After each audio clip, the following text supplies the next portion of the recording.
지난 대선 과정에서 김혜경 씨에 대한 불법 의전 논란이 불거졌었죠. 당시 대선 후보였던 이재명 대표가 이런 입장을 밝힌 적이 있습니다. 일단 먼저 들어보시죠. 제 아내의 의전용으로 누구를 뽑았다 뭐 이런 황당무계한 일이죠. 도지사 부인이 도의 공식 행사에 한 두 번, 세 번 이 정도 참여했는데 거기 총무 의전팀이 참여한 걸 가지고 개인 의전을 뽑았다고 고발했어요.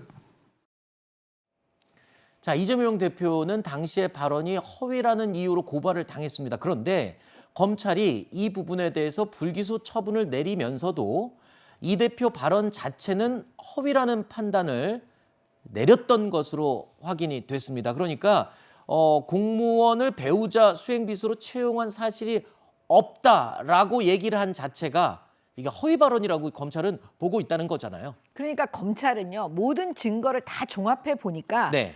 그 배모 씨 있잖아요. 네. 처음 임용 당시부터 김혜경 씨 비서 업무를 수행했다. 이미? 예, 네. 그건 맞다라는 거예요. 네. 그거는 이미 어떻게 보면 팩트처럼 이제 일단은 확정 지었어요, 사실관계를.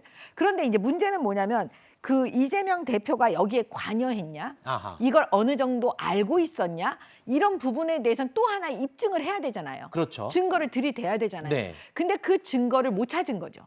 그래서 그 부분에 대해서는 그 불기소 처분했다. 이런 의미인 것 같습니다. 네.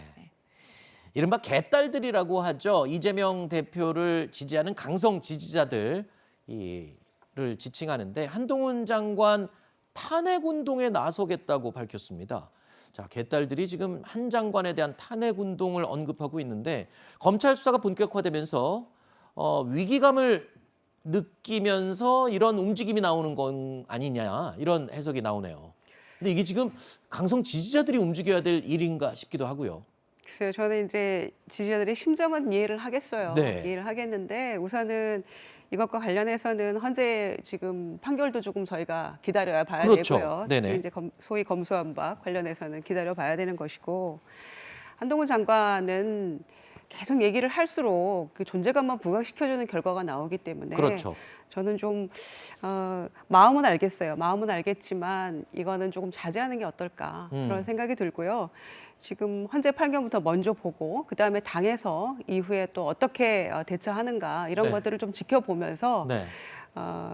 같이 움직이는 게 더 바람직한 방향이 아닐까 네. 저는 이렇게 생각합니다. 방금 한동훈 장관은 언급할수록 자꾸 부각이 된다고 말씀하셨는데 네. 최근에 박홍근 원내대표가 또 막 형사 고발하고 이러면서 글쎄요 더더욱 지금 한동훈 장관은 더 관심을 끌게 되고 있습니다. 네. 자, 한동훈 장관은 이렇게 일각에서 언급되고 있는 본인에 대한 탄핵 이 언급에 대해서 이렇게 반응했습니다. 들어보시죠. 탄핵이란 말이 그렇게 가볍게 반복해서 쓰일 수 있는 말인지 좀 의문이 들긴 하고요. 저는 깡패나 마약 그리고 부패 정치인들의 범죄를 수사해서 국민을 범죄로부터 보호하겠다는 것이 탄핵 사유가 되는지 국민들께서 판단하실 거라고 생각합니다. 의원님이 말씀하신 것처럼 한동훈 장관은 정말 가만히 있고 싶어도 가만히 있을 수가 없는 상황이고 또 이렇게 건드릴수록 존재감은 부각이 되고 민주당 특히 야당 입장에서는 참 곤혹스러운 처지인 것 같아요. 그 민주당이 사실 윤석열 대통령을 만들었다라고 사람들이 되게 말씀들을 네. 많이 하시잖아요.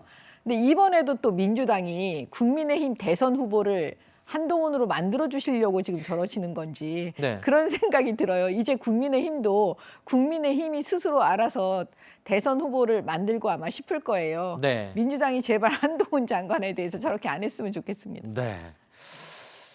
자, 일단 오늘 두 분 모시고 Q&A 세 가지 주제에 대해서 이야기를 나눠봤습니다. 자, 김유정 전 의원, 정미경 전 최고위원 두 분과는 여기서 인사를 나누도록 하겠습니다. 오늘 나오셔서 고맙습니다. 네.